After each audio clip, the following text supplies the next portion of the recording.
she's a perfectionist, which I think may play into it. Maybe some technical things weren't quite to her liking. Maybe she didn't feel ready to go on stage because she didn't think she could give it her all. There's no telling what played into this individual decision to come on stage late. But when it becomes a pattern, then at that point you can possibly start making negative assessments about it. And maybe it's just not one of her more admirable traits, let's say.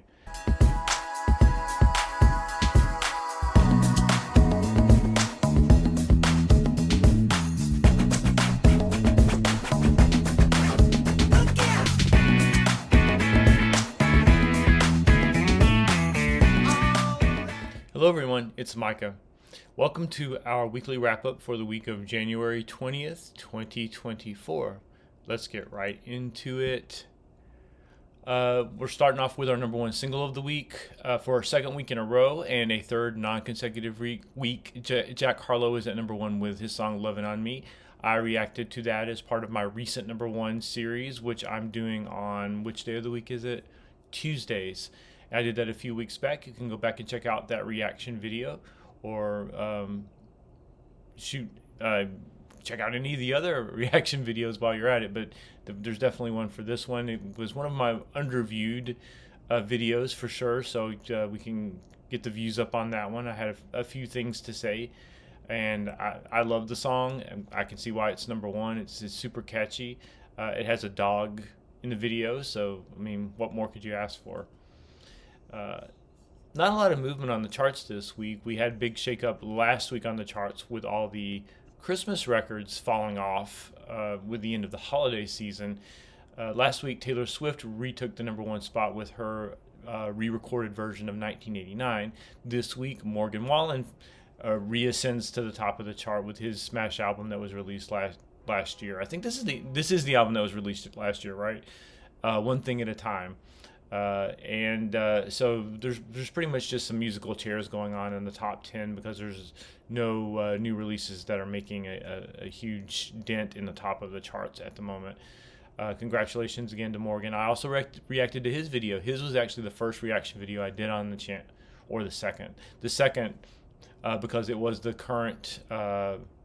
It was the first because it was the number one song of 2023.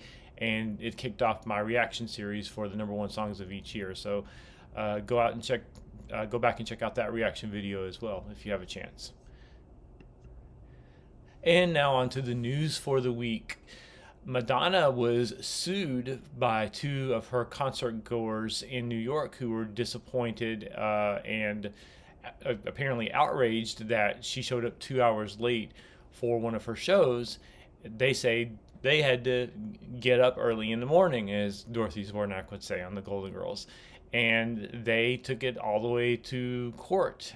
They're suing her for being late to her own show.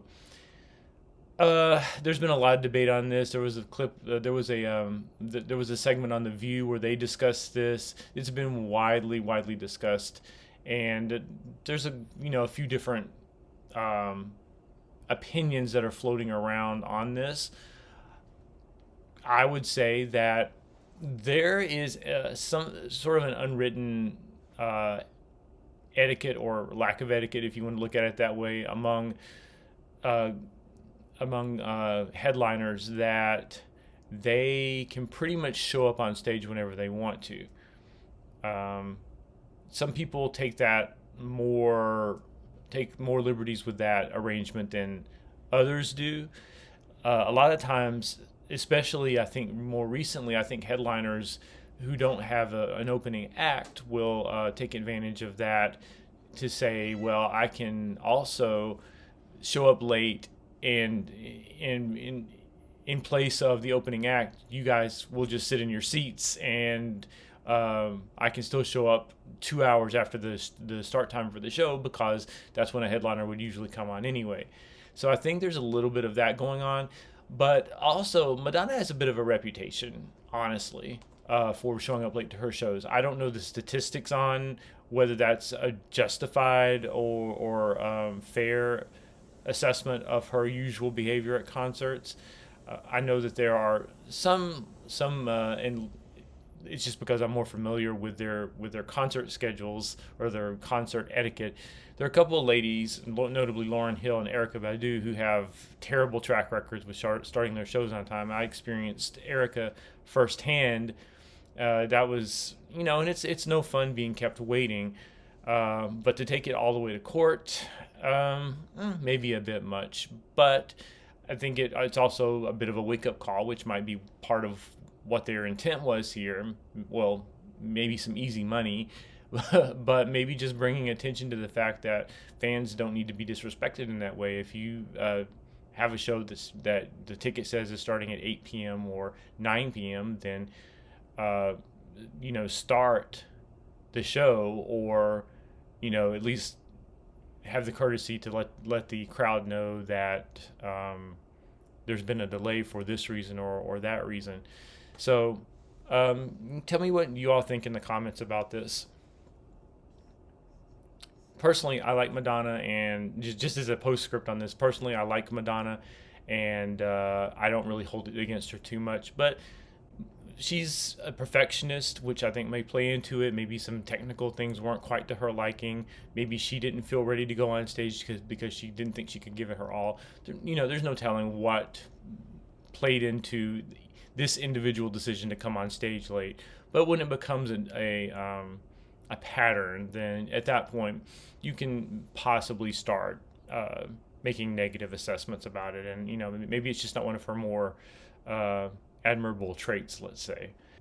Let me know what you think in the comments. And finally, we're going to talk about Justin Timberlake. We talked about him, I believe, on the very first weekly wrap-up a few weeks back. And apparently there's a little bit of buzz circulating because he is teasing a new album. At first, he just gave the initials, and then he ended up announcing the name of the album. It's coming out within the next few weeks, I believe. I think he's going to be on Saturday Night Live performing, and in a show in his hometown of Memphis this past week, which is what this picture is from. He performed what should be, I don't know if it's the opening single, but I think it's a new song off of the album. It's called Selfish, I believe. But the album is called Everything I Thought It Was. And it'd be interesting to see how he is received in 2024. His last album came out in 2018 and was the notoriously unsuccessful Man of the Woods album, where he took a backwoods motif and I guess tried to draw on his Tennessee heritage to evoke a more rural feel to his music, when he had made all of his money and all of his fame doing slick R&B style music. And it didn't click on any level. I personally didn't listen to the album, so I can't comment on it. But it does appear that he's going back to the well that has sustained him. This is the type of music that sustained him over the years, and it's very smooth R&B stylings.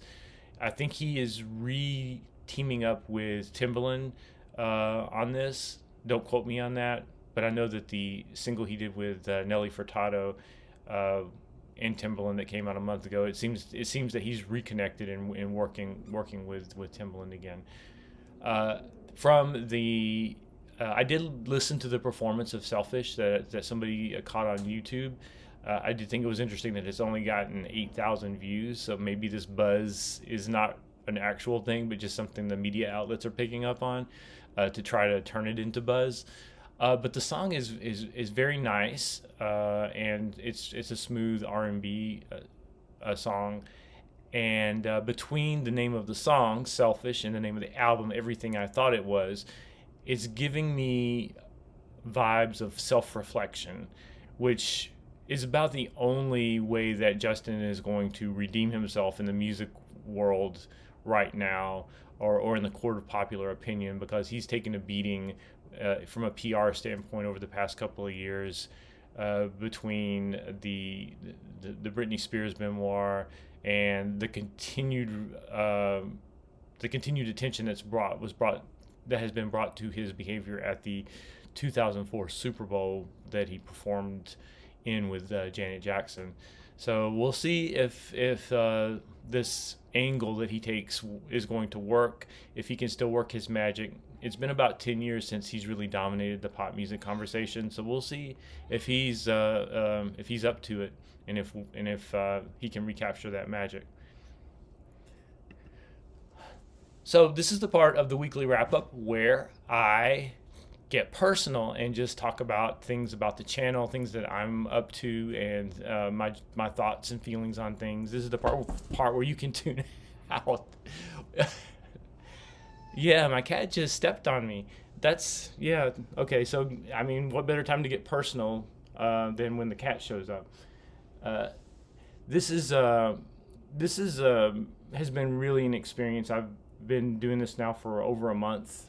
It's been over a month since I relaunched the channel, and I'm proud of myself for having stuck to it this long, and I hope I can keep it up for a long time to come, distractions notwithstanding.